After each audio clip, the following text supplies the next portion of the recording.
perguntam, qual é o meu brain rot mais raro? Você pode achar que pode ser meu 6-7, ou minha chicleteira bicicleteira, ou aquele pirulito da bicicleta, mas você tá muito errado.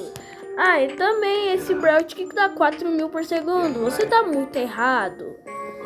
O meu melhor brain rot é um Grasmo Medusme. Mas como assim? O Grasmo Medusme me dá 3.000, 2.000, 1.000.